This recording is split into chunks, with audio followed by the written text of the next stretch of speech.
Dinner করেছি নটিংহ্যামে, breakfast এবং lunch দুটোই হলো দুবাইতে।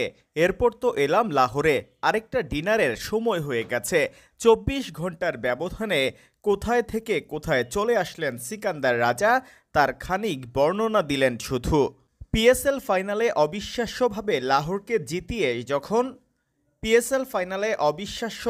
লাহোরকে জিতিয়ে যখন সবার মধ্যমণি জিম্বাবুইয়ান ক্রিকেটার সিকান্দার রাজা, তখন উপস্থাপকের প্রশ্নের জবাবে এভাবেই শেষ ২৪ ঘন্টার ভ্রমণের কথা জানালেন রাজা।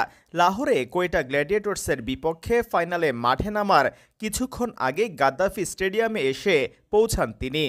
টস করার খানিক আগে প্রবেশ করেছেন ড্রেসিং রুমে।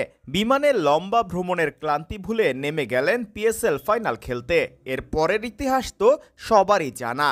অথচ এই ফাইনাল খেলতে পারারই কথা ছিল না সিকান্দার রাজার।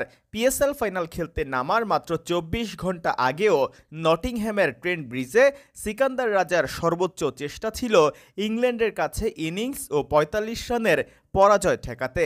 অন্তত ইনিংস ব্যবধানে হার ঠেকানোর সর্বোচ্চ চেষ্টা করেছিলেন তিনি।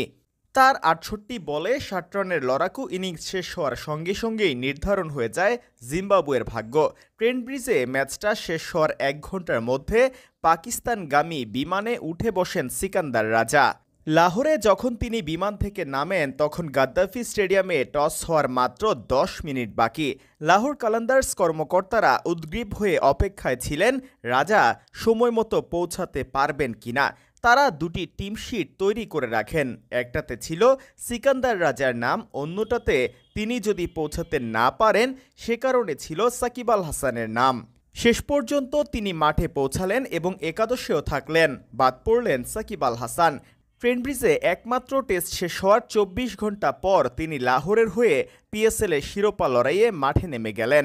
শেষ পর্যন্ত শেষ মুহূর্তে ঝড়ো ব্যাটিং করে ৭ বলে অপরাজিত ২২ রান করে লাহোরকে চ্যাম্পিয়ন করলেন রাজা। ওই সময় সিকান্দার রাজা ঝড়গতির ব্যাটিং না করলে হয়তো চ্যাম্পিয়নও হতে পারত না লাহোর। সিকান্দার রাজা শুধু নামেই রাজা নন, তিনি মাঠে তার পারফরম্যান্স দিয়ে আবারও বনে গেলেন মাঠের রাজা।